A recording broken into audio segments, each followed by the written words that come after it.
Hello, my name is Frank Lopes. I used to be a live sound engineer. Did you happen to see the making of Sting's Sacred Love album?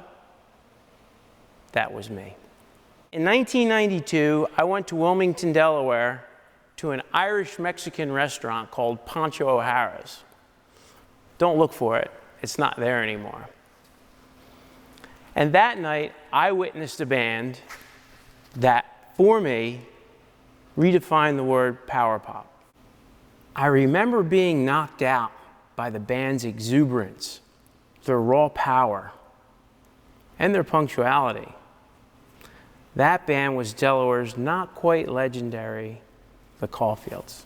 26 years and 2 albums later, the Caulfields are still going strong, and they earned a distinguished place in rock history as one of Delaware's loudest bands. So when I heard they were hired to play a surprise 50th birthday party for me at a pizza shop, needless to say, I jumped at the chance to do something bigger.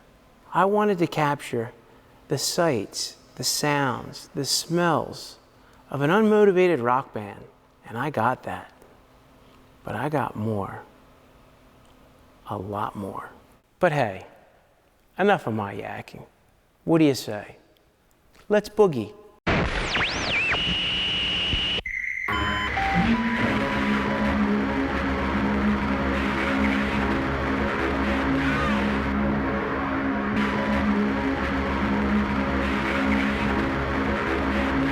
I'm John Fay.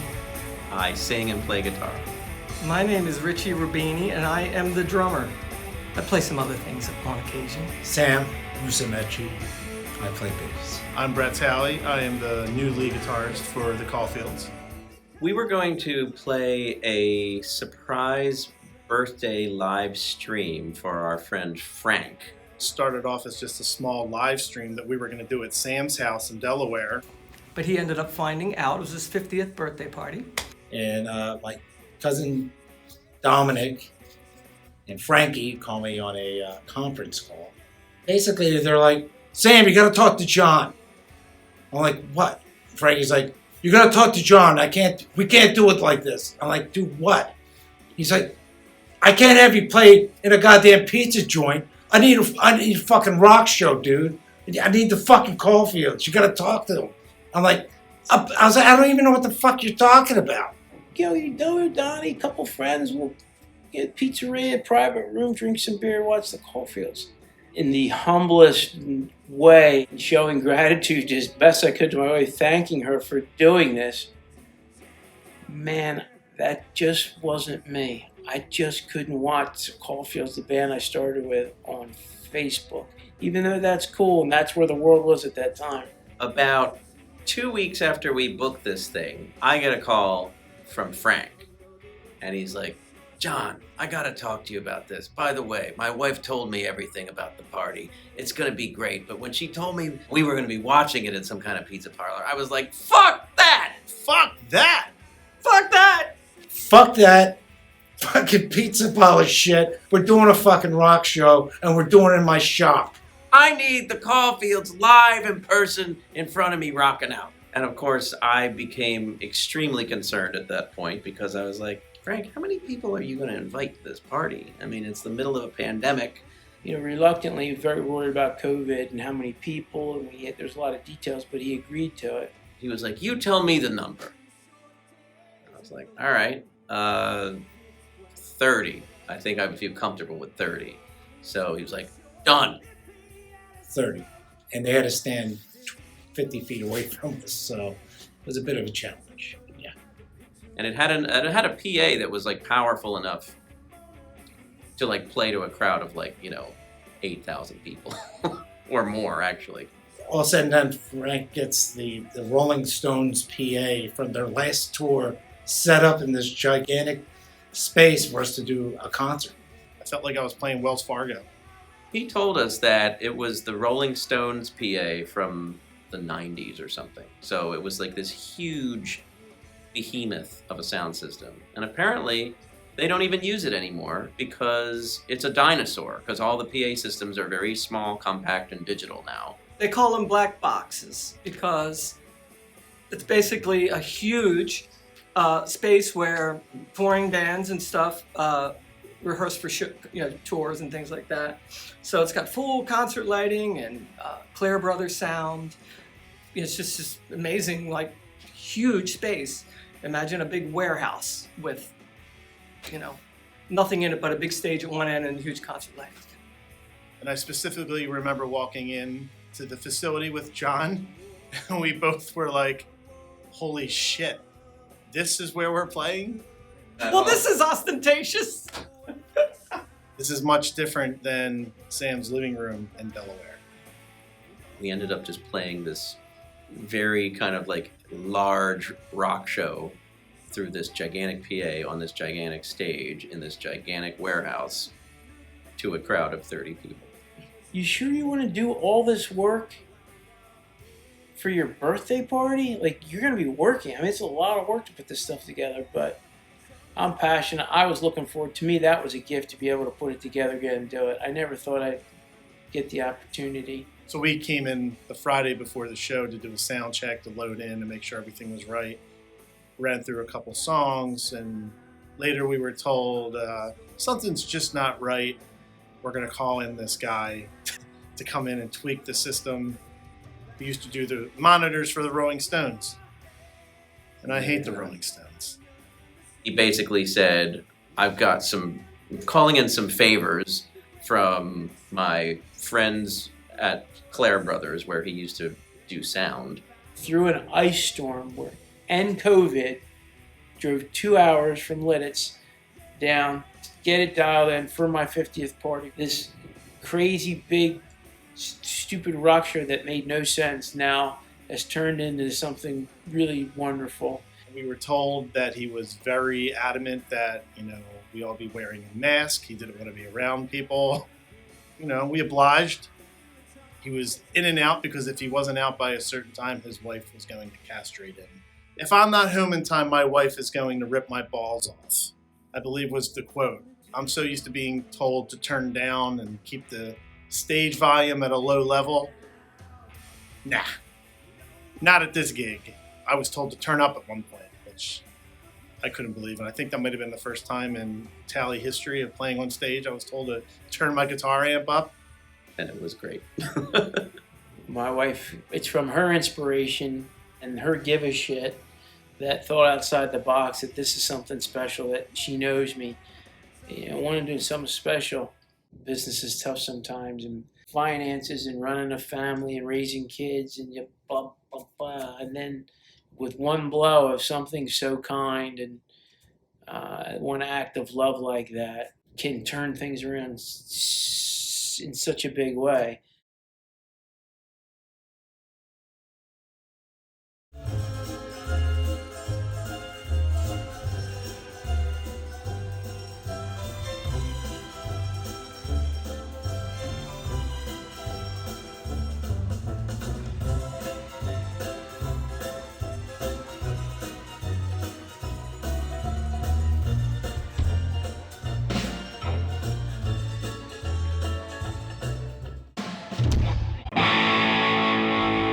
We are the Caulfields from Newark, Delaware. Here we go.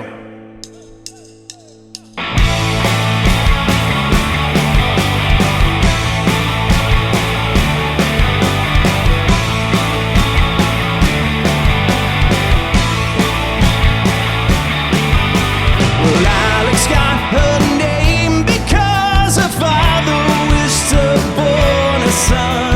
A fancy name for a flighty girl. Now flighty fancy runs amok on everyone. Daddy took advantage of the situation.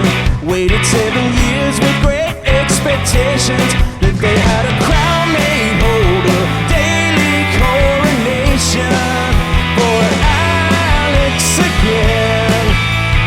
Alex again. Well, every now and then she looks just like the girl I knew from way back when.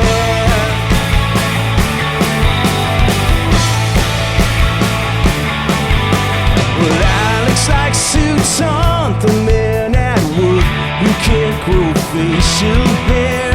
She tells them if they can't produce a hair, they can't do jack down there. Alex keeps a book at home, says she's got the souls of 50 men, neatly filed for future use if she ever needs to make an example of them. Another word to crush your spirit to tame. Up against the wall, they all look the same, but Alex never met a mouse she couldn't make scream out her name. Alex again, Alex again. Well, every now and then she looks just like the girl I knew.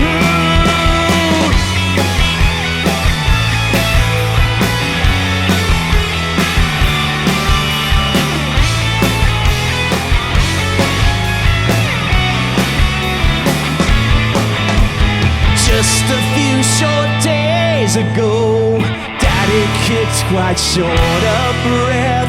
No one is quite sure if he had a stroke or had his ego soaked to death. Alex sits alone by the picture window, looking more and more like the Mona Lisa.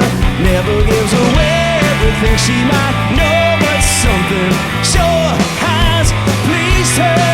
It's Alex again, it's Alex again. Well, every now and then she looks just like the girl I knew from way back when. It's Alex again, it's Alex again, it's Alex again.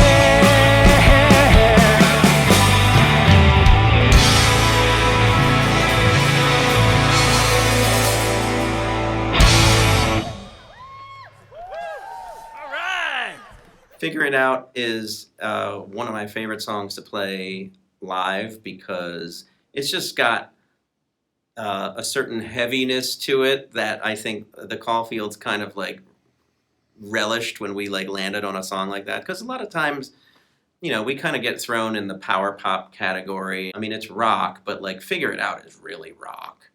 It's rock with an AWK on the end.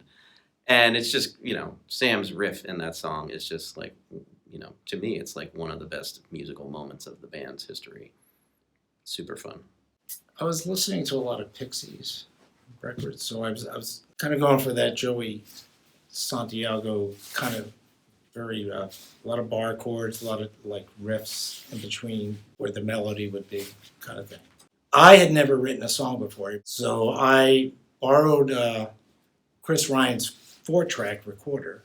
And so I just started recording songs. I think I recorded like maybe 10. Out of those 10, I had the music and John put a melody and a lyric to it. And that's how my songwriting career started. Balls to the wall rock song. It doesn't have a lot of complicated guitar work, so I can kind of just really enjoy playing the song and not trying to remember the flies parts. Okay, we'll figure it out. That's life for you, buddy. Gotta figure this shit out. Ah, there's a song.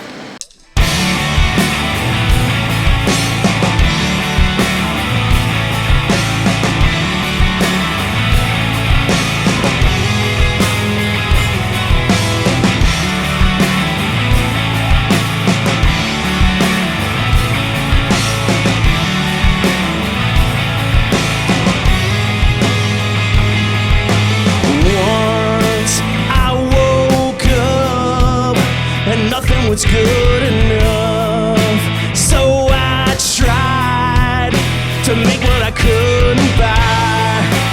No one knows whether to come or go, so they grow in any direction. Look back through all the years, then ask me how I wound up here. Yeah, yeah, yeah. Sometimes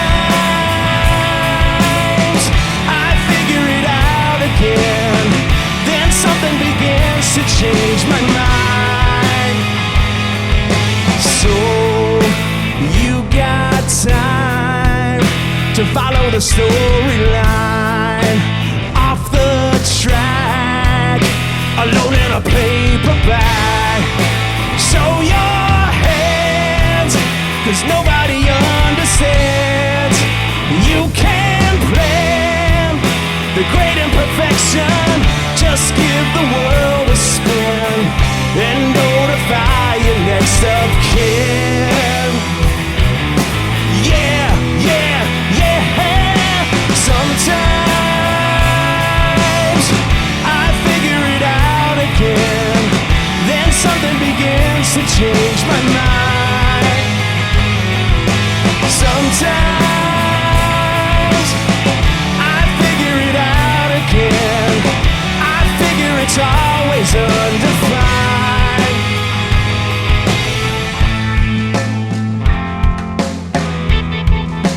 Figure it out again. Figure it out.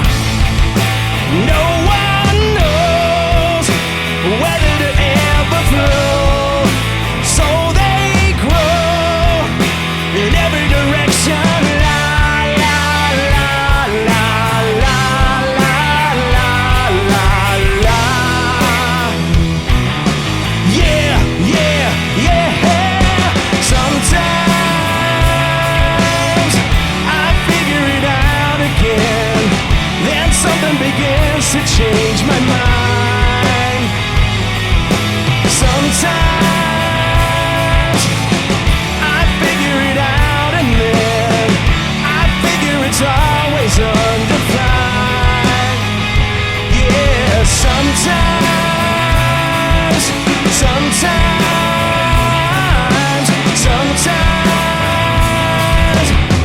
I figure it out again. I figure it out again. I figure it out again. I figure it out again. I figure it out again. I figure it out again. I figure it out again.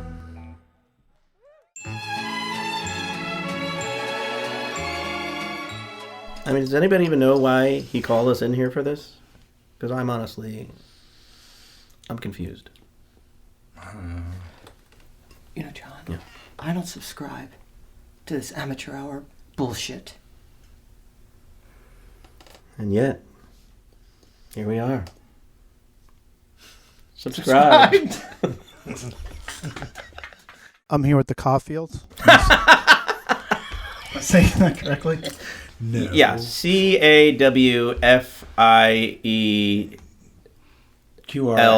Got it? So no L. Got it. Right. Yeah, no way. As a band, were you guys intimidated by Better Than Ezra? Yeah. Who? No, Well, they were way taller than us. they were. That singer was remember that. tall. Yeah. Was it good playing with them?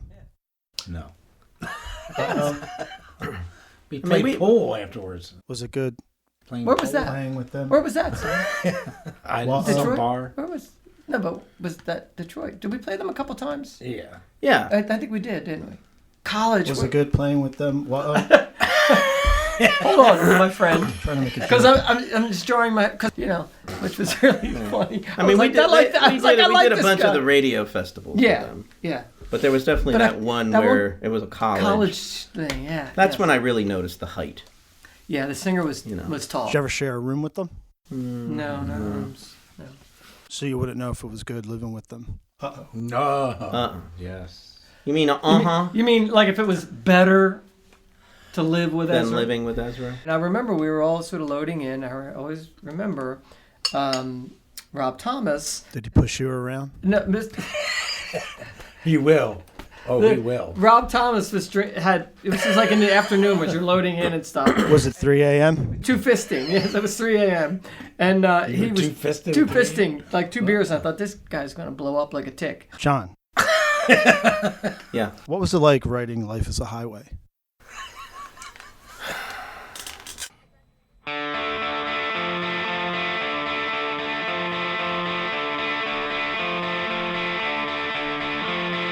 He wakes up on a Wednesday morning. He can't remember Tuesday's birth. He barely keeps himself from yawning, makes his bed for what that's worth. He likes to use vocabulary, his bank account a state of dirt. The neighbors, they all say he's touched, dropped him on his head at birth. Is he awake on Wednesday in a bed where everybody's sleeping? Awake on Wednesday, well, they all complain, but no one's leaving. Decaying is believing in this town. In this town, the folks are nice. In this town, the kids are cool, procrastinating all their lives. They play in bands or stay in school, and even the class of '69 wears their backpacks all the time. A Wednesday night is nachos at the park, the blue and golden rule. Is it awake on Wednesday in a bed where everybody's sleeping? Awake on Wednesday, well, they all complain, but no one's leaving. Decaying is believing in this town.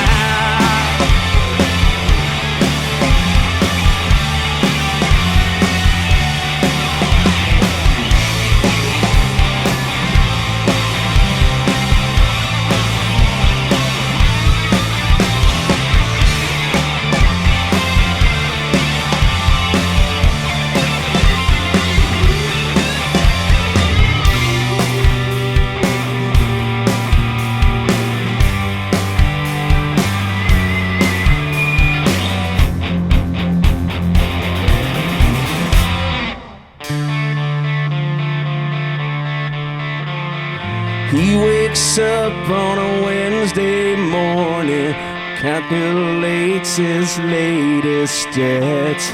Parents screaming, pick a major, make a man out of you yet. The neighbors, they all say he's such, counts out loud and swears too much. He thinks he's got the right equation, real world, the big null set. Is it awake on Wednesday in a bed where everybody's sleeping? Awake on Wednesday, yeah, they all complain, but no one's leaving. Decaying is believing in this town. This town just goes around, around, around. This town, this town, this town.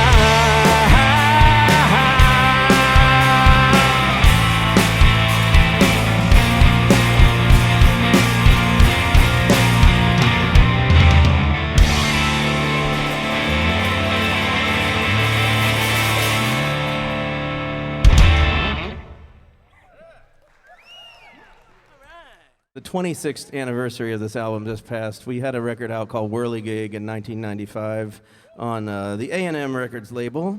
My best memories making Whirligig, I think, have to do more with the kind of the closeness that I started to feel with the band around that time. You know, when you're thrown into like a situation where you're on the other side of the country and you're living in a communal house and you're making a record together, it's a very bonding experience. But just for me, it was the excitement of recording in a studio. So we were at the plant in Sausalito, which, you know, the studio we were in, which was Studio B, I think, was where the main tracking for Rumors by Fleetwood Mac had been done in the 70s. And it was just like a weird kind of like psychedelic place. I mean, we had recorded records before when we were living in Delaware, but like nothing could prepare you for walking into the plant and wheeling your road cases, you know, through these hallways where the floor was intentionally warped to give a psychedelic experience to those who were like wheeling their stuff into the studio.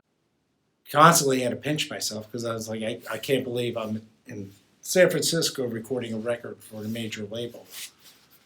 You know, a year prior, we were ready to hang it up. I was 6 months shy of just quitting altogether.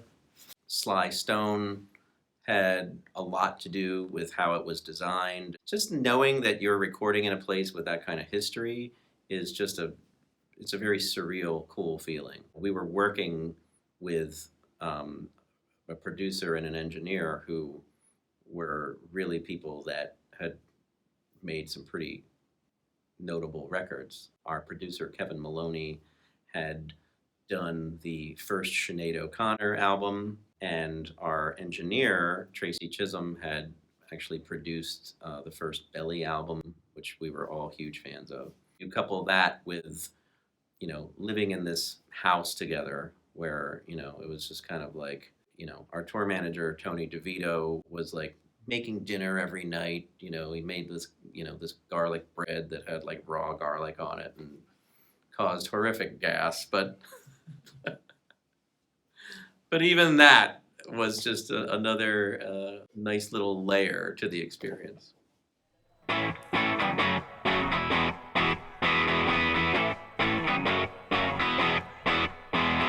People stay the same throughout the ages. Looking for a change is still courageous. From dungeons to death camps to furnace cages, it makes me wonder if Darwinism is just another load of intellectual jizz. And how, where are they now?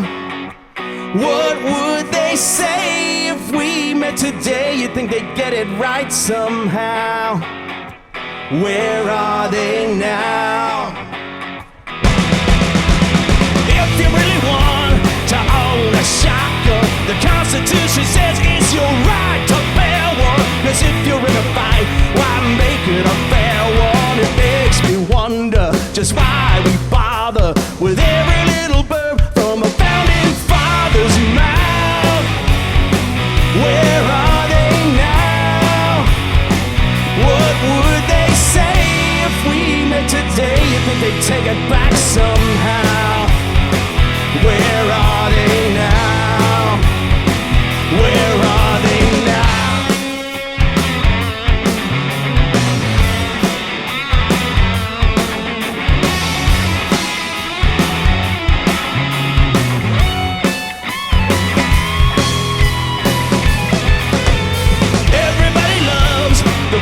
Scandal, if the shoe fits, torches rise from candles, from Cinderella slippers to Jesus sandals. It makes me wonder if the Holy Bible is what I want to swear upon when I'm on trial. Wow, where are they now? Where are they now? What would they say if we met today? I'm pretty sure they'd have a cow.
close for my feelings not to crash before the climb.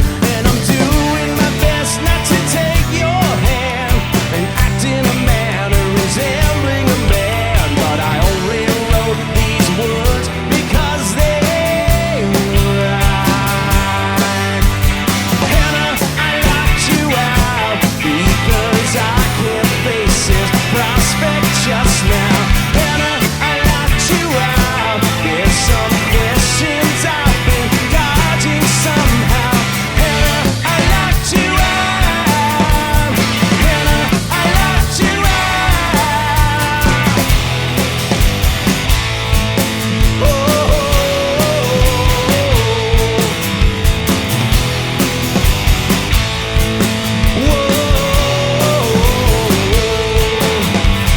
Hannah, I locked you out. Hannah, I locked you out. Hannah, I locked you out. Hannah, I locked you out.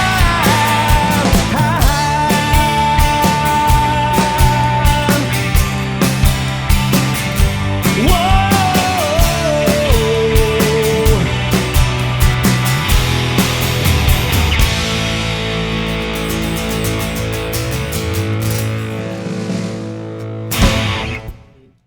One of my favorite songs in the set, a song from Elle, is "Once Upon a Time," and I just thought this is a really special song, and I love playing it. It's just really cool. But yeah, that's a cool. I always enjoy playing that because I get to sing a lot in it too, which is always fun. And I don't know, it's just a real good song. That song had been written for a while. That was around. We had never played it before then, but I had it as one of my demos for a pretty long time. I kind of look at it as the Caulfields Wonderwall in a way. I'd like it to be driven by the acoustic guitar, and we had Richie use like hot rods on the drums, just like they do in Wonderwall. My wife loves that song. We sing it to each other. We'd live happily ever after. Once upon a time,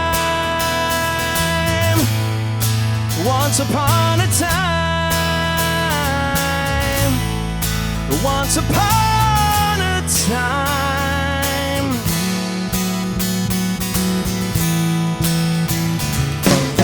Why does it always seem my friendship with you is like a fairy tale with a couple pages missing? 'Cause there you are, reading me under the table while I fall behind, writing that it's me you should be kissing. And I've waited all my life. Shut the book, this chapter needs a rewrite. You would be the queen, and I would be the martyr, and we'd live bittersweetly ever after while we barter for this daydream of mine. Once upon a time, once upon a time, twisted nursery rhyme, partners in a crime. Once upon a time.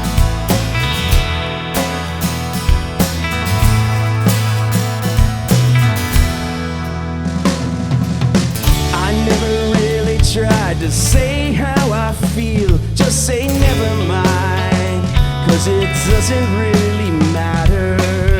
I draw the line between what's wrong and what's real, and I'm going blind. Now I find the blur keeps getting fatter, and I've waited all my life.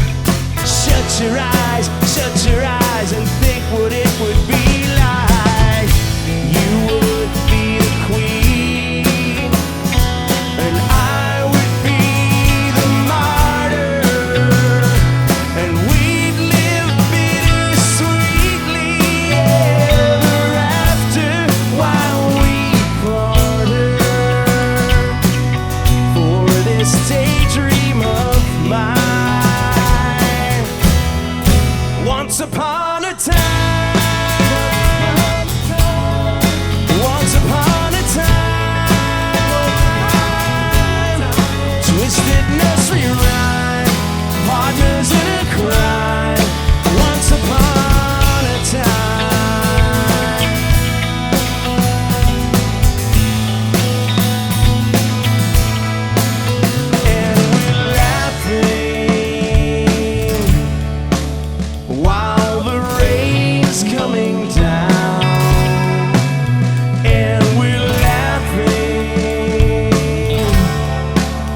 while the world's coming down. And we've waited all our life.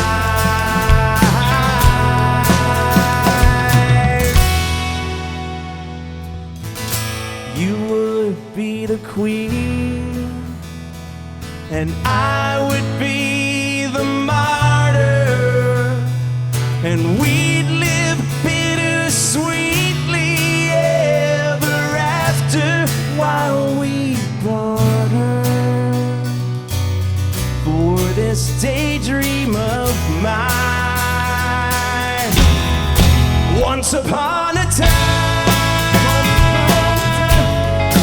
once upon a time, once upon a time, once upon a time, twisted nursery rhyme, partners in a crime.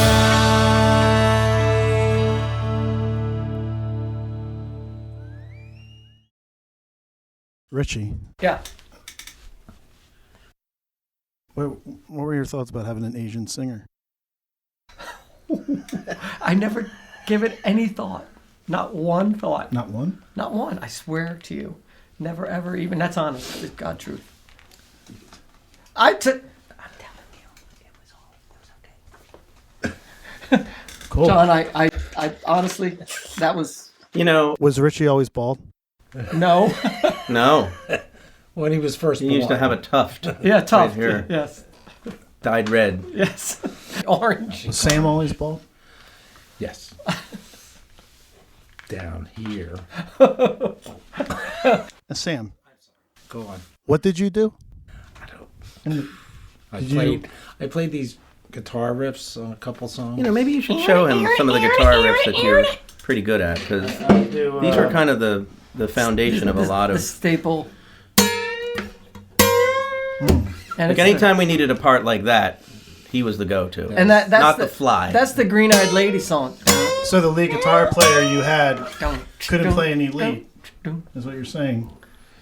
No, he could play lead very well. could play He lead. just played tastefully. Played He very couldn't play well. like a hack. Played like me. very well.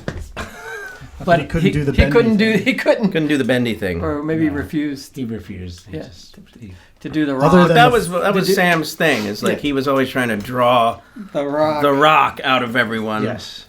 He You wasn't know, trying to get out of playing bass. Well, no, I know. My top one would be The Day That Came and Went. That's my number one favorite. Day That Came and Went is just a great song. It's got a lot of great guitar parts, and I get to use the EBow, little toy that you'll see in the concert film that I use. And again, it's one of those songs where there's a lot going on musically, and it was fun for me to try to figure out how to do each part in like one performance. The Day That Came and Went is a song that probably the most personal song I had written to date when I came up with it.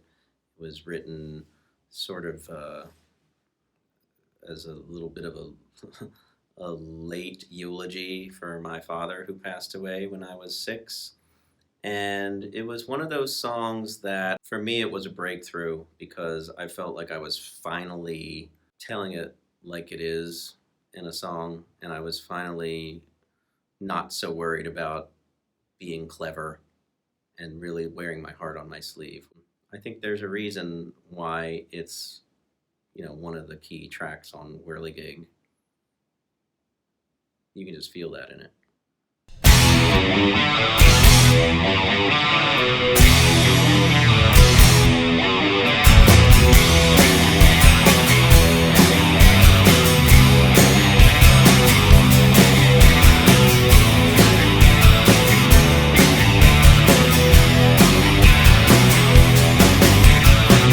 I don't remember much about you. Well, I was barely 7 when Mom came home without you, but I knew right then life was changing fast.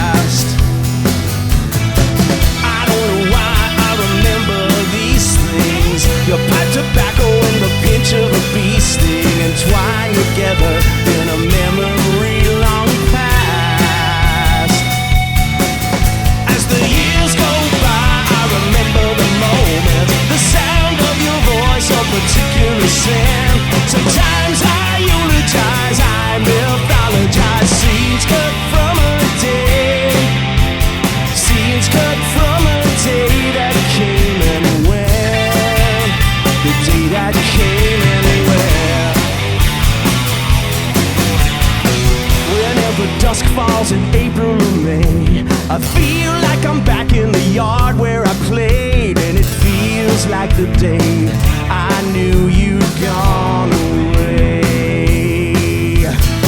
They never let me say goodbye to you. They thought I was too young and wouldn't know what to do, but I'm telling you right now, that was their mistake. As the years go by, I remember the moments, the sound of your voice, your particular sin. Sometimes I eulogize, I mythologize, scenes cut from a day, scenes cut from a day that came and went. Oh, why did you leave me? Why did you go right then? Did you know somehow that I'd never be what I am? If you were here to guide my hand to this day.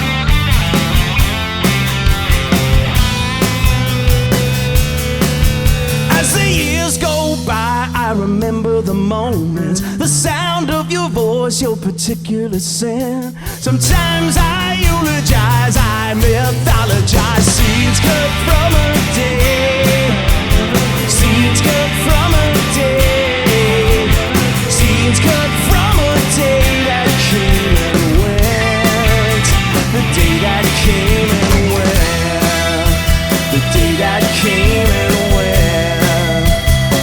That came and went away. The day that came and went. The day that came and went away.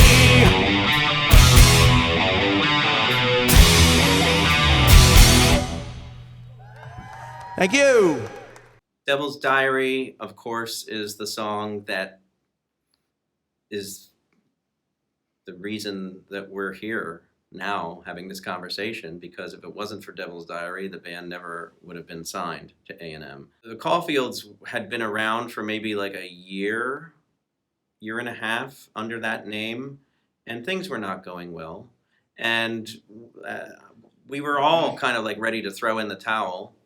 And I was working a job on an estate in Delaware, where so that song actually got written, or started at least, on the back of a Gravely riding lawnmower. One of the funny things, when we first started touring, we opened the show with it, which was like, here's this song is popping off, instead of, waiting till holding it till at least, near the end of the set. We opened with it, and when all the record, people from A&M would see, it's like, what are they doing? We owe a lot of the whole thing to Richie's brother, Rudy, who was a producer at the time, and somebody who, the guy who ultimately became our manager, Duran, suggested that I get the band's demo to. And he was particularly enamored of Devil's Diary. I have a distinct memory of him calling me on the phone about 24 hours after I handed this tape off to him and screaming the chorus of that into the phone so loud I had to do one of these. He's like, I'm bigger than Jesus, get the fuck out of here!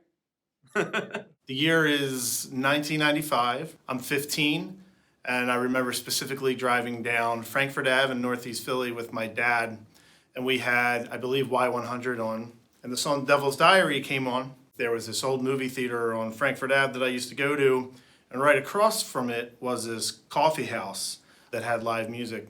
And I remember specifically being in that section when Devil's Diary was on the radio, and I remember my dad saying to me that he really liked the chorus with the whole "I'm bigger than Jesus now," because it reminded him of what John Lennon had said back in the day about the Beatles being more popular than God. I remember passing this coffee house just as my dad was saying this, and that coffee house is where I got started playing original music. And if I go through my musical history, I can put meeting John from me playing in that coffee connection. So there was this moment during the show when we were playing Devil's Diary, I was just remembering this moment that I was in the car with my dad. I would be driving past the place that would put me on my musical journey to meet John, and everything kind of came full circle. And every time I play Devil's Diary now with the Caulfields, I always remember that moment with my dad. That's a true story. True story. True story. Well, another great memory of Devil's Diary is making the video, which again, these are sort of all firsts. I mean, I had done some art school kind of videos with Honor Society, art project stuff and grainy, that kind of stuff. But this was like a real video. But it was cool being in the Palm Desert and all that stuff.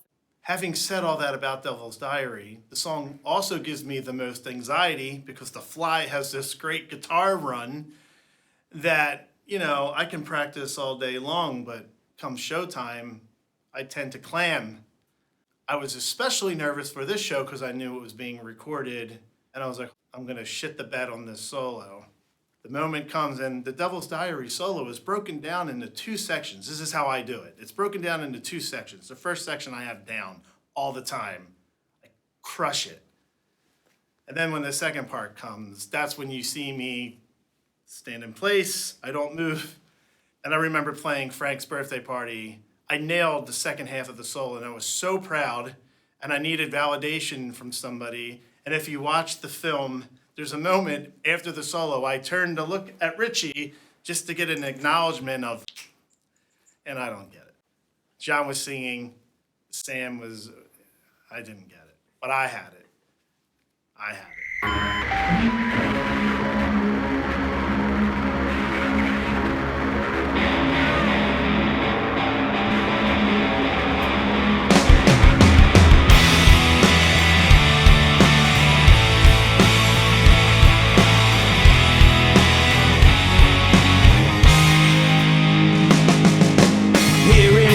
But just thinking of cable cheap planet, white panics, a hat that's so old.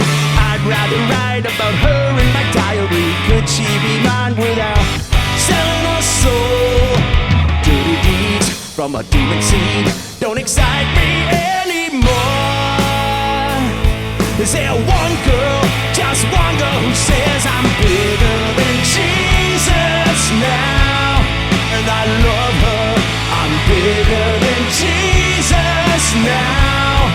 Up above her, I'm stage diving off the church of the holier than thou. Oh, I'm bigger than Jesus now. Well, he's got his uptight white virginal followers. I've got these metal chicks dumber than rocks.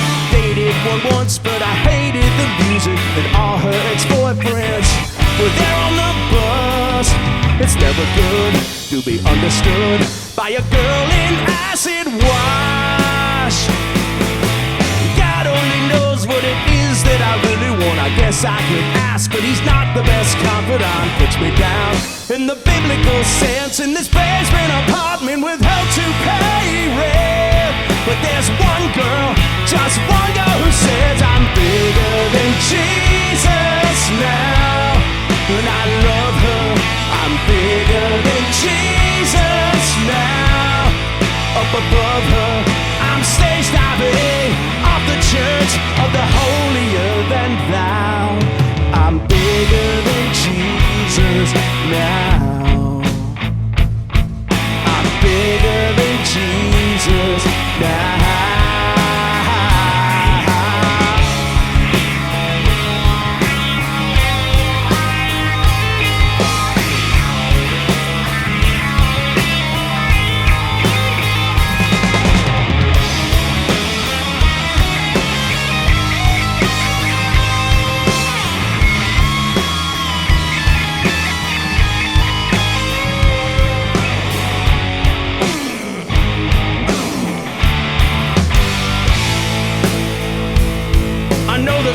girl, just one girl who says I'm bigger than Jesus now. And I love her, I'm bigger than Jesus now. Up above her, I'm stage diving off the church of the holier than thou. Oh, I'm bigger than Jesus now. Oh, I'm bigger than Jesus now.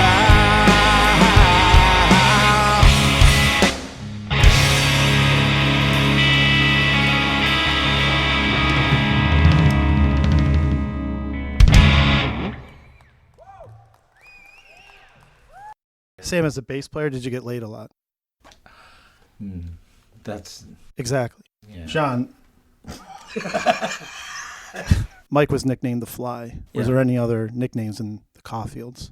John and I were doing an interview in Atlanta.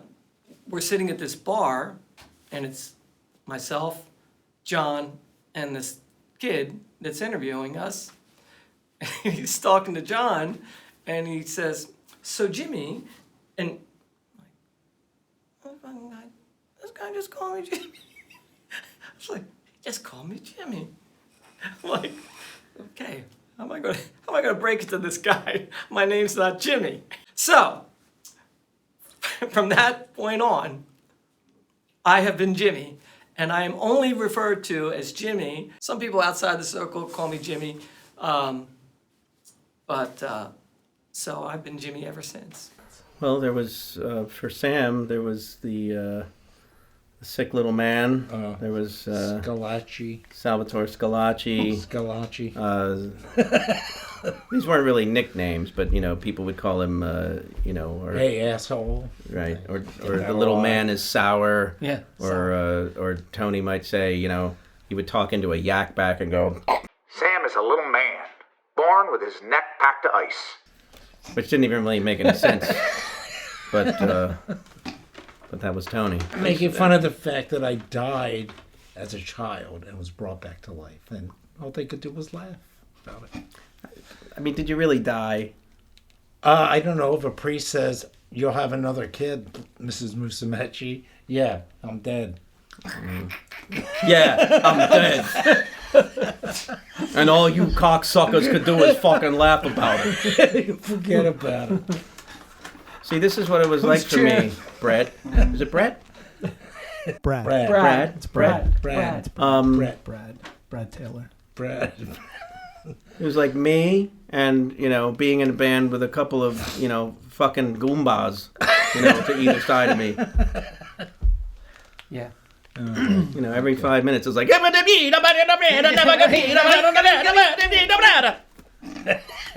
President of Nothing was one of the co-writes that I did with Sam for L. It was a great experience writing that song because I was just coming off that phone conversation with Mark Mazzetti where he was like, you know, this is do or die, and you're like blowing it with like these crappy songs that you've submitted.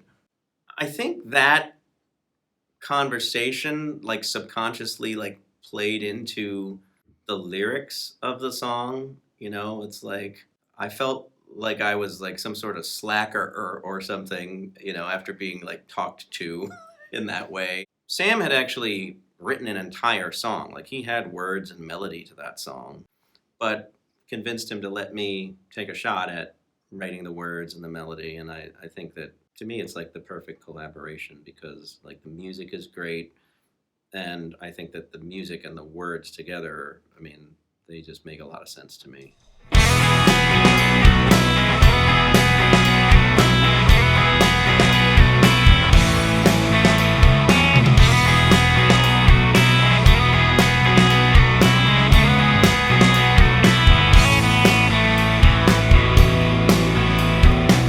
Had a dream that I died and got to the pearly gates.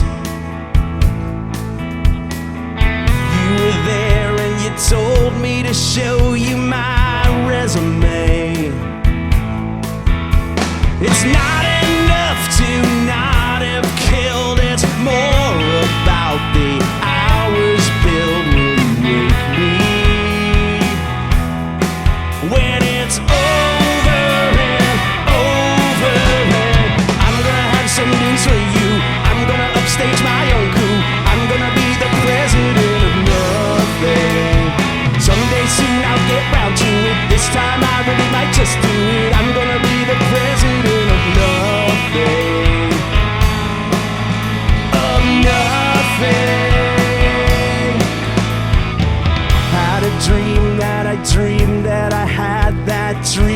again. The apostles and you were watching God's cut of 12 angry men. You said your sentence is not your admission of guilt. Your admission depends on things in your will that you need. When it's over and over and I'm gonna have some news for you. I'm gonna be told my own coup. I'm gonna be the president of nothing. Someday soon I'll get round to it. This time I really might just do it. I'm gonna be the president of nothing. Of nothing. I awoke in my clothes on the couch with the TV on. You drew a capital lipstick L on my forehead that cracked when I yawned. But my life is mine and I'll be fine when it's over. I'm gonna have some news for you. I'm gonna upstage my own coup. I'm gonna be the president of nothing. Someday soon I'll get round to it. This time I really might just do it. I'm gonna be the president of nothing. Here's my State of the Union address. No, I'm tear revolution unless I get elected president of nothing. Of nothing. Hey!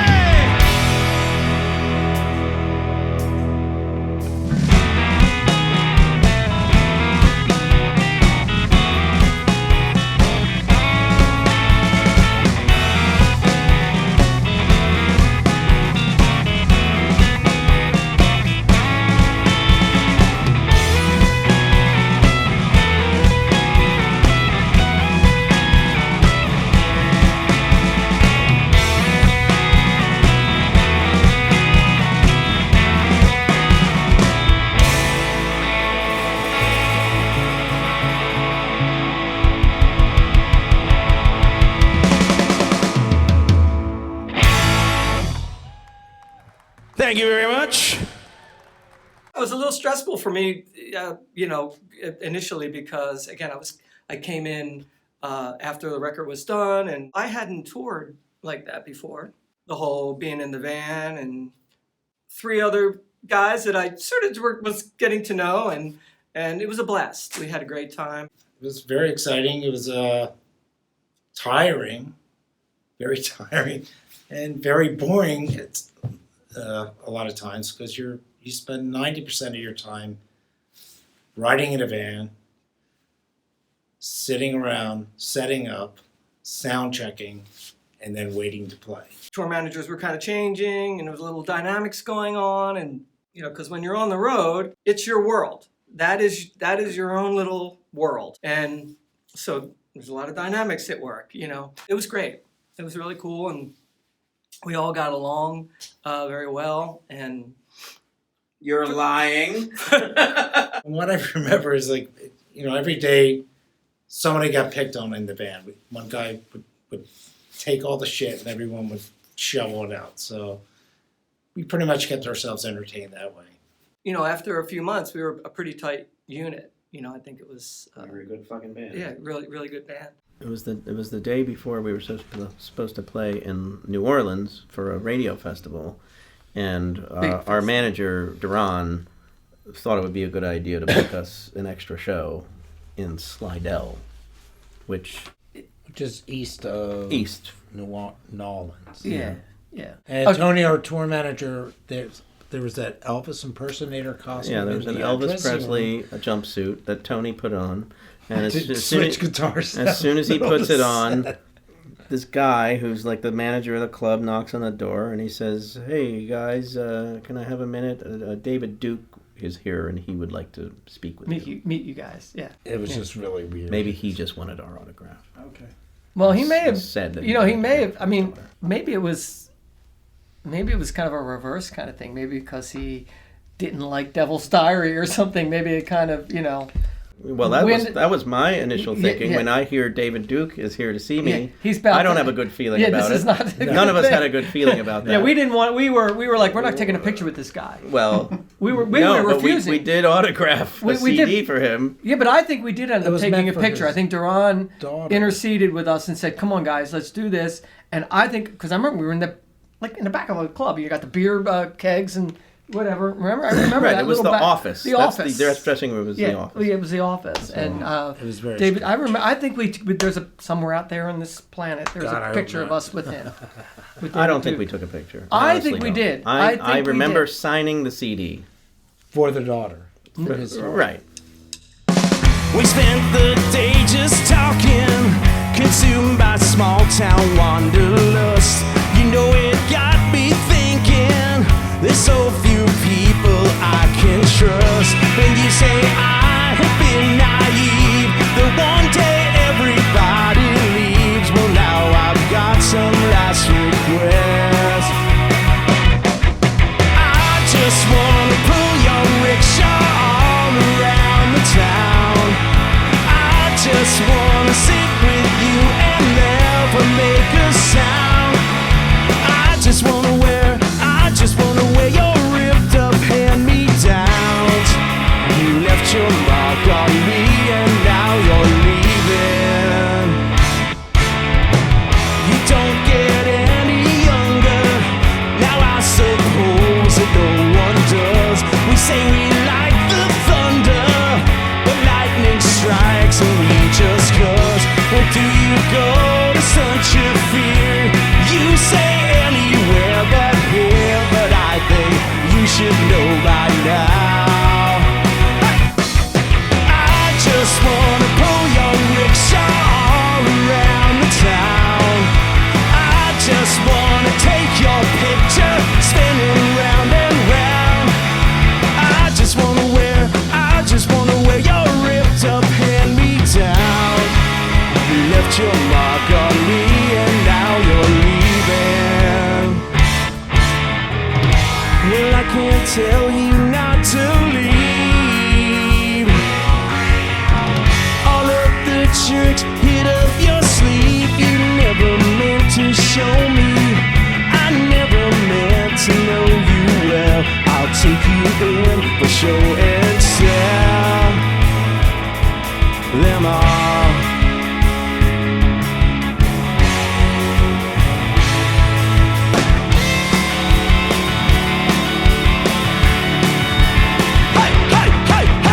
Just wanna pull your rickshaw all around the town. I just wanna sit with you and laugh with you out loud.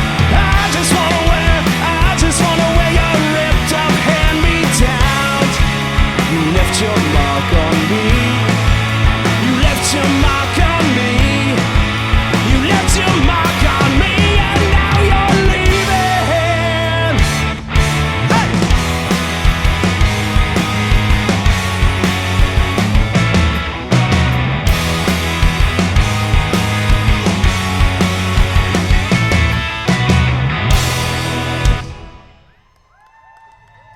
Thank you very much, you guys.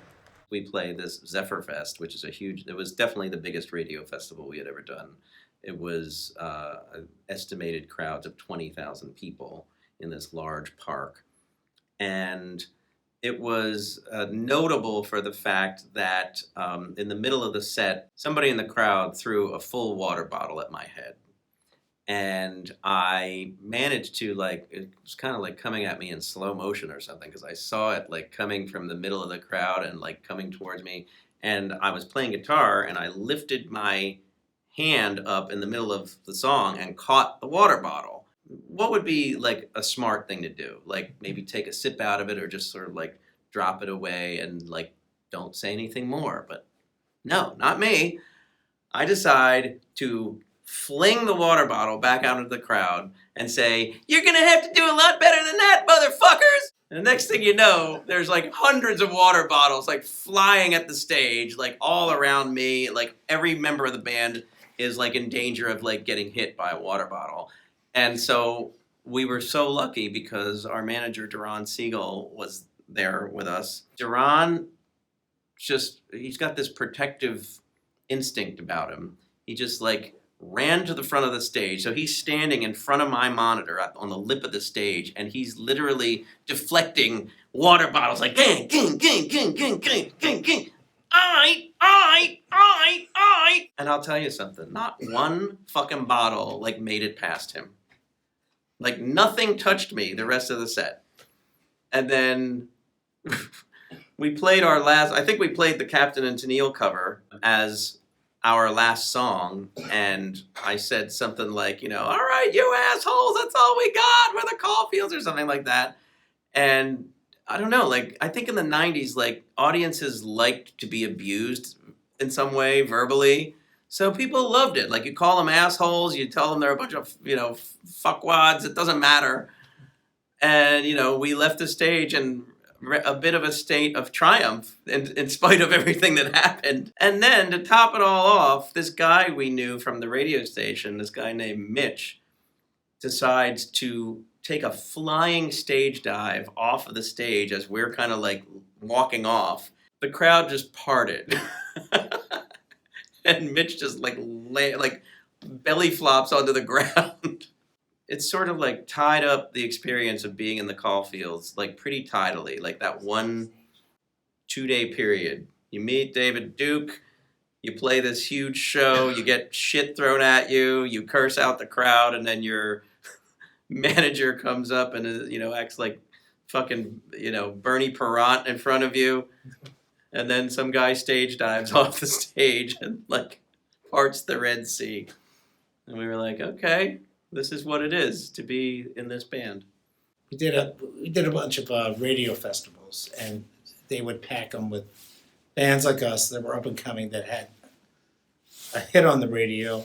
I think it was in Norfolk, Virginia, and we played, and then Bush played.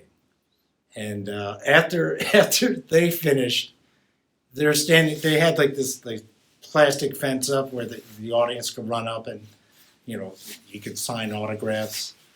So I walked up to where the Bush guys were hanging out, signing autographs.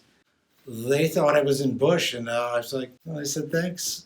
This is the best job ever. And people all say they want to live the rock and roll life. Yeah. The reality of that life is never what you expect it to be. Yeah. And I think most people, if it really came down to it, you really have to love it. Have a thick skin, like, Right. you got to be able to deal with all kinds of criticisms and people not wanting to fuck you. all kinds of and a lot of boredom. Opinions that when you're on the road. There's not. I never thought it was. I never experienced. I guess self-reflection.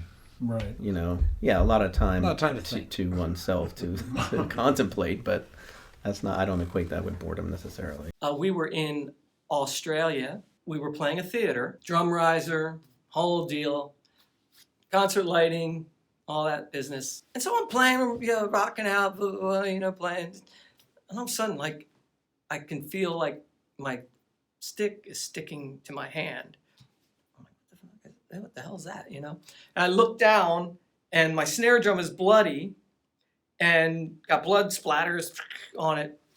Well, what had happened was one of the lighting gel thingies slipped out of the light, the can, the par, what do we call them, and came down and just, I must have been doing this. If it hit me straight on, or it might have been, but it nicked me, the sharp, because they're really sharp.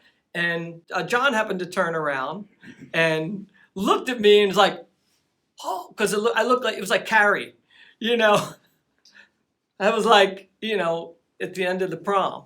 It was like, we finished the song, we changed the set, I ran off and towels and all that stuff and got me kind of cleaned up, and I kind of was right back at it. And then, so then we get into the situation where, well, when's the last time you had a tetanus shot? Well, I don't know when the last time I had a tetanus shot. So our manager, Duran, was with us. He's like, well, Jimmy, we got to get you a tetanus shot because, we don't know, So I was like, well, okay. So after the show, we go back to our hotel where we were staying. 2:00 in the morning. Well, they call a doctor. The guy comes to the condo or the apartment to give me a tetanus shot. So he comes in, and I went to the back room. He says, "Where you want it?" I pulled down my pants, and I think it's on video of me getting a tetanus shot in my ass. So that was it. So I'm good.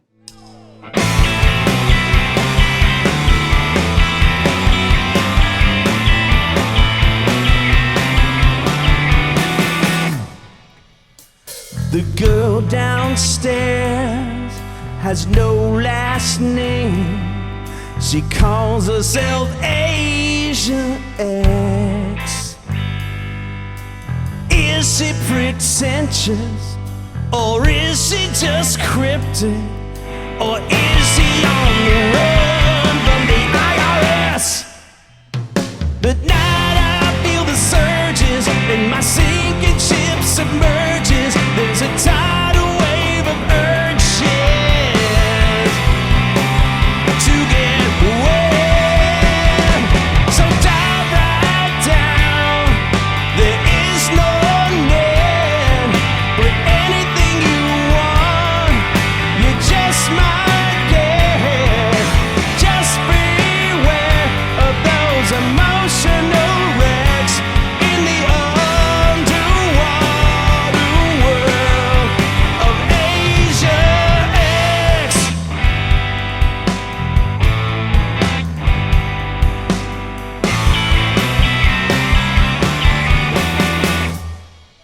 Nine locks on her door are there to protect her from all of the boys in her mind. 8 to confound the building inspector, and 1 just for the broken heart I left behind. But I can't forget that waterbed or that kinky coral reef, and I can't believe the things she said between those deep soul kisses in the sea. So dive right down. There is no net, but anything you want, you just might get. Just beware of those emotional wrecks in the underwater world of Asia X. Put that culture up to your ear. You can hear Asia sigh. Put that culture up to your ear. You can hear Asia scream, why? But I never hear her crying for that pickled heart of mine. But she spends her life denying while the tears just blend in with the brine. So dive right down. You might get wet, but anything you want, you just might get. Just beware of those emotional wrecks in the underwater world of Asia X.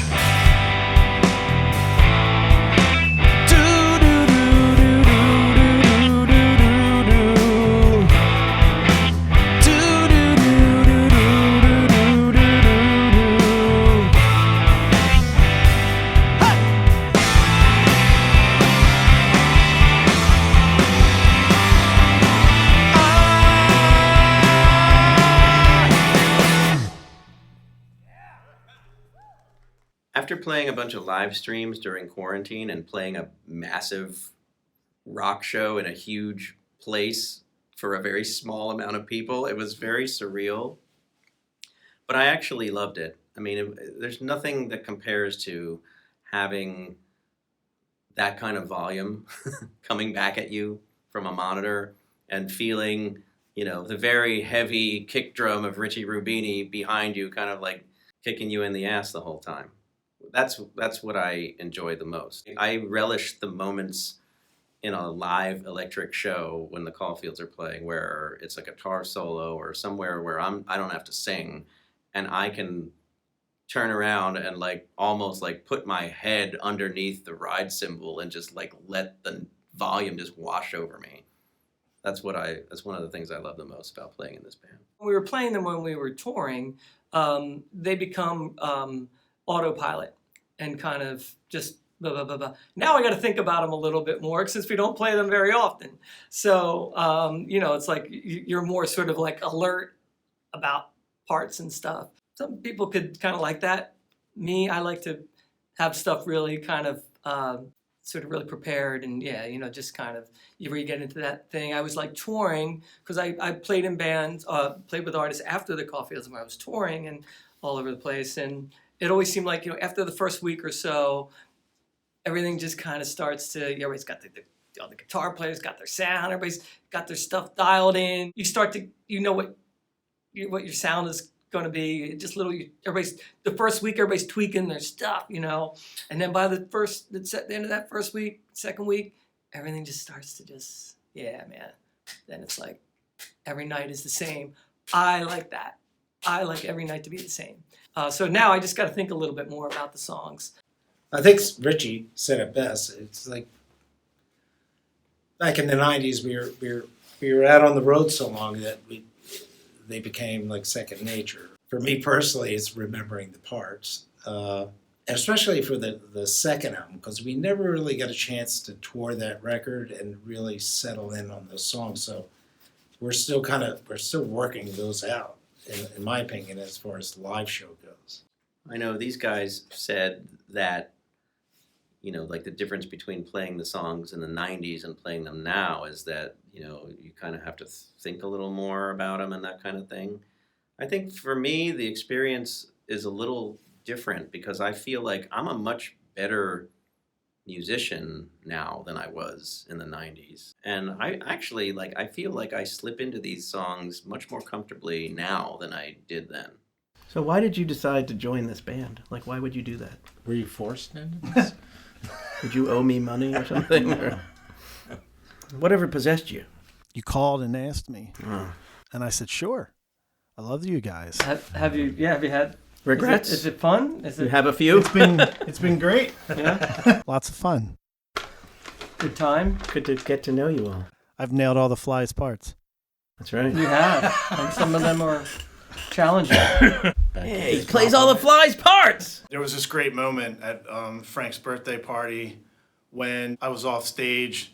I overheard a conversation between Frank and Donnie, and I just heard Donnie say, "He's nailing all the Fly's parts." And that warmed my heart. I was like, okay, I did my job.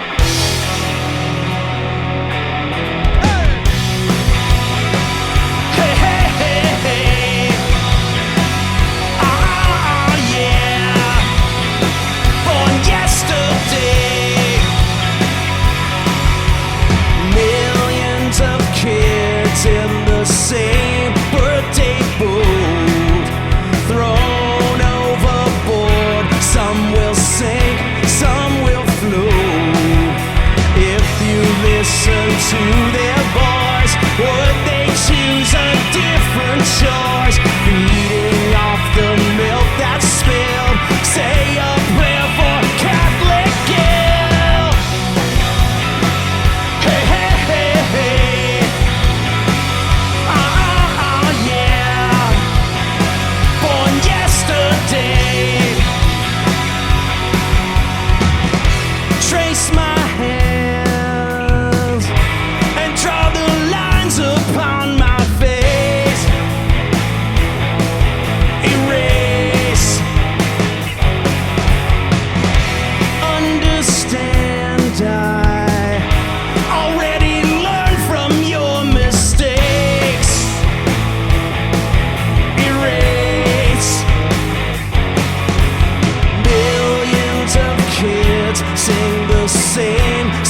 fool.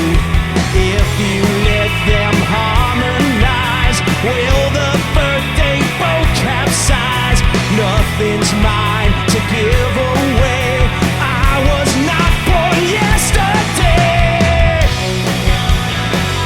Hey, hey, hey, hey. Oh, yeah. Hey, hey, hey, hey. Born yesterday. I need a day to step outside the die you cast. I need a lifetime to outrun your gilded past.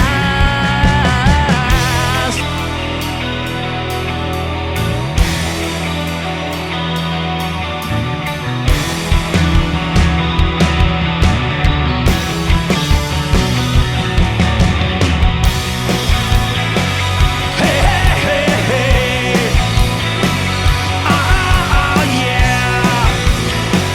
Hey, hey, hey, hey. Born yesterday.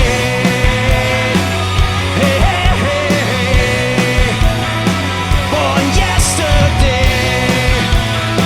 Hey, hey, hey, hey. Born yesterday.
There might be things that could happen in the future. I don't, we'll just have to see how it rolls out. Brings me the same amount of joy. So if people want to see us and we have an opportunity, I'm there.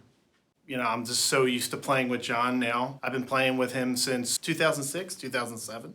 But with the Caulfields, it's more nostalgic for me. I enjoy being on stage with this band in particular because there's a certain chemistry that develops over the course of 2.5 decades. Another reason why I feel so close to the band is that the music that comes out is like it's like my life. My life imitates art. I forget how that goes, but I'm still figuring it out. But it just seems to be my life's story. No, no one's going to teach it to you. It's going to be hard work, and you're going to have to figure it out.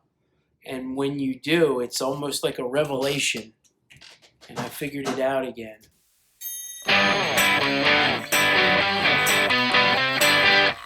This is gonna suck. This is a giggling fool. Giggling about fool. Me, babe, whenever some sweet talking girl. You suck.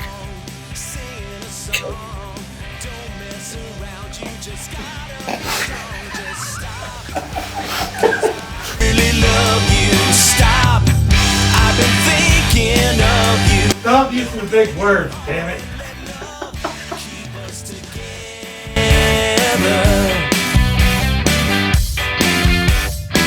And then, of course, us with our low self-esteem, you know, like the slogan of the band the whole time we're together is like, "Hi, we're the Caulfields.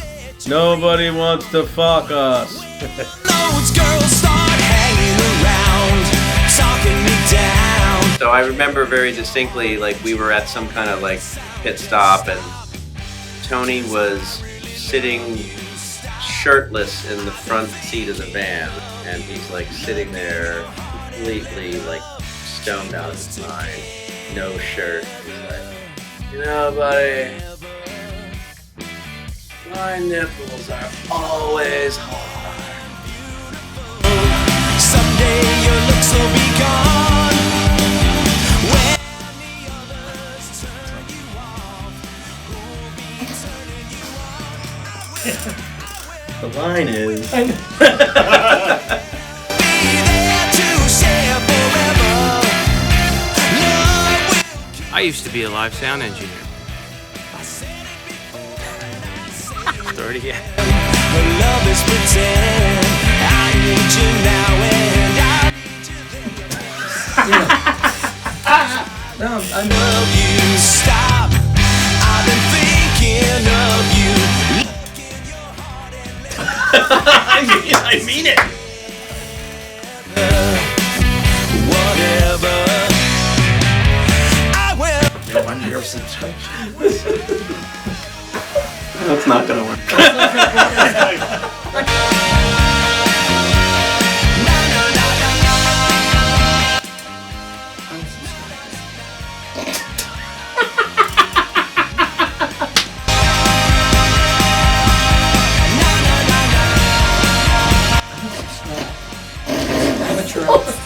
bullshit.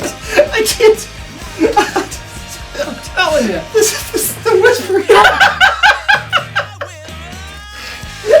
I'm telling you. If you like bullshit, we got fucking smorgasbord. We'll fucking spoon feed you.